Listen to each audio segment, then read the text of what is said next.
Сегодня у нас торжественный праздничный день, и здорово, что в преддверии 9 мая мы спускаем на воду «Метеор», современное судно «Метеор-2020».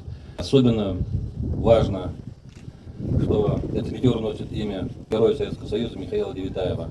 Сегодня вместе с нами семья Девитаевых.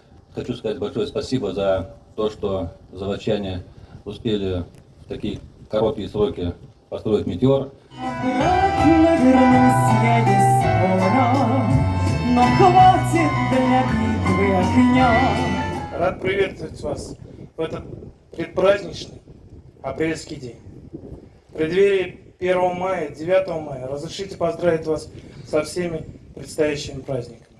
Праздником весны и труда, праздником Победы. Ну и, конечно же, с сегодняшним праздником, с праздником спуска заказа на воду. Это действительно для заводчан большой день, потому что судно входит в новую веху. Судно переходит на новый этап. И мы с уверенностью говорим, что судно будет своевременно сдано заказчику. Мать судна, приступить!